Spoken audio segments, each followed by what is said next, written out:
You is now in Focus at 4. Welcome to Focus at 4. I'm Pam Huff. They have every right to believe what they believe and say what they believe. And we have every right not to put our money there to support them. Is there room for tolerance when it comes to personal religious beliefs and business?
With issues of free speech and religious freedom, Fil A restaurants have come under fire because of a comment made recently by the company's president, Dan Cathy.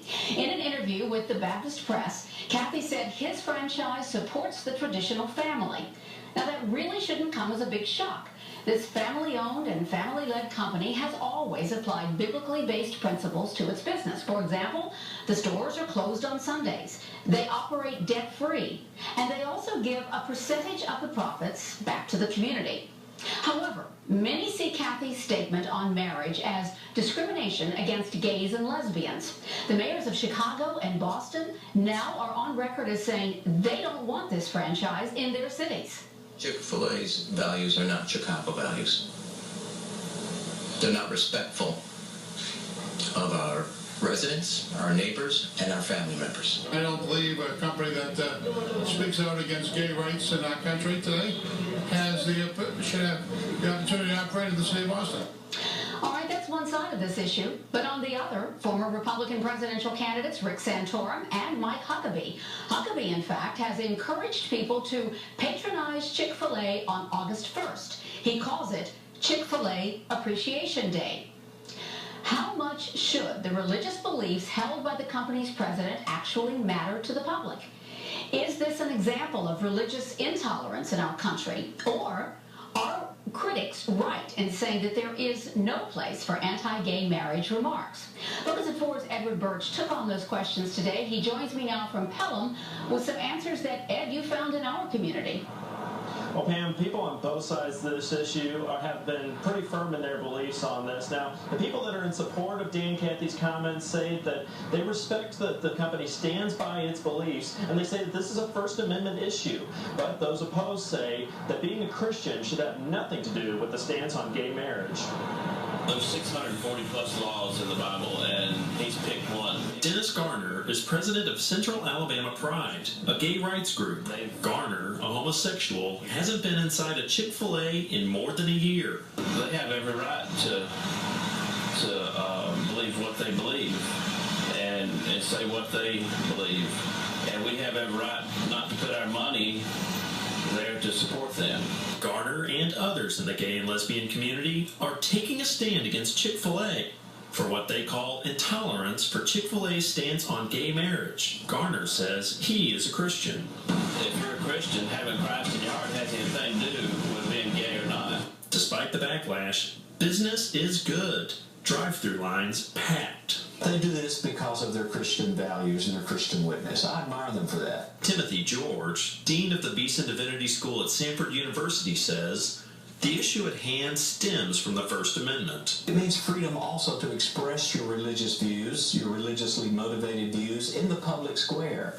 And as far as I understand what's going on, that's exactly what Mr. Dan Cathy has done. I also think people have a right to disagree with him and to do that publicly. Ultimately, both sides say that it's important to be civil in this debate. You just got to stand for what you believe in. And if that's what they believe in, let them stand for it. I'd rather appeal to our tradition of civility and liberty, where we can speak about public issues in a way, hopefully, that isn't filled with hate and venom. And I haven't sensed any of that in the comments that were reportedly made by Mr. Cathy. Chick-fil-A responded to us with this statement. The Chick-fil-A culture and service tradition in our restaurants is to treat every person with honor, dignity, and respect, regardless of their belief, race, creed, sexual orientation, and gender. Pam? Is there any more backlash expected, Ed, from what you were able to get a feel for today that might possibly come in our community, from the gay and lesbian community? Well, I asked Dennis Gardner with the Central Alabama Pride, and he says that he has seen postings on Facebook through the gay community about talks of a possible sit-in, if you will, where they would go in and maybe buy a Coke and just at least sit in there and try to make their views known. But the majority of the people say that they hope that it does not come to that, and people on our Facebook thread have simply said that they will not put forward any business to Chick-fil-A if they have that opposing view. I just like the idea of civility in the whole discussion. Ed, thank you. I know we'll be checking back with you later. In all of this, do you plan to participate in the Chick-fil-A Appreciation Day, or are you finished with Chick-fil-A? Focus at 4's Candace Sweat is over at the big board to start today's conversation. Well, Pam, as you can imagine, we have nearly 500 comments on this one. Some are outraged. Others point out that this isn't really an issue of discrimination. In their opinion, for every yes, you have a no. Hunter says, of course not. I will not support them. I do not want a dime of my money going to Chick-fil-A. Fight for equality is how he ended his statement. Rick Weaver, however, says he has a right to his opinion, and he is not saying that gay people can't eat at his restaurant. He just made his personal opinion known. Tyler Young says, I support Chick-fil-A 100%. And then I'm going down here. Another person says, no, I don't want a penny of my money put towards inequality if I can help it. And then again, of course, people argue that it's really not an inequality issue. But again, for every yes, you have a no. For every no, it's countered with a yes. So this is what, this Facebook thread is all about. Like you said, people having a back and forth discussion, not necessarily agreeing on everything, and you don't have to, but, stating their opinion. That's part of the beauty of this country. We can agree to disagree. Disagree, absolutely. All right, thank you. Well, with the first wave of firings and terminations decided in the Birmingham, on the other side, former presidential candidate Mike Huckabee now is calling for everyone to patronize the fast food chain on August 1st. Focus at 4's Edward Birch joining us live once again in Pelham. Ed, you talked with a lot of people today on both sides of this issue.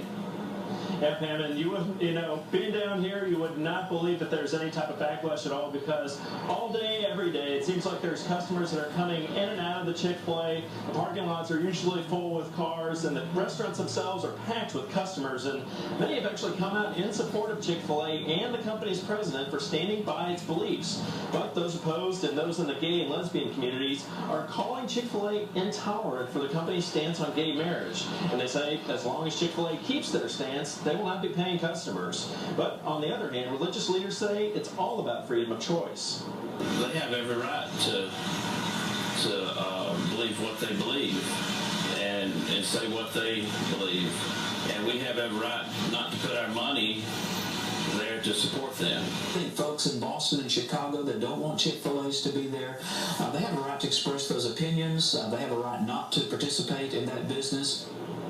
Now, while there are differences of opinions, both Garner and George say that in this argument that both sides need to remain civil and that there be no views of hatred or intolerance. All right, Ed, thank you very much.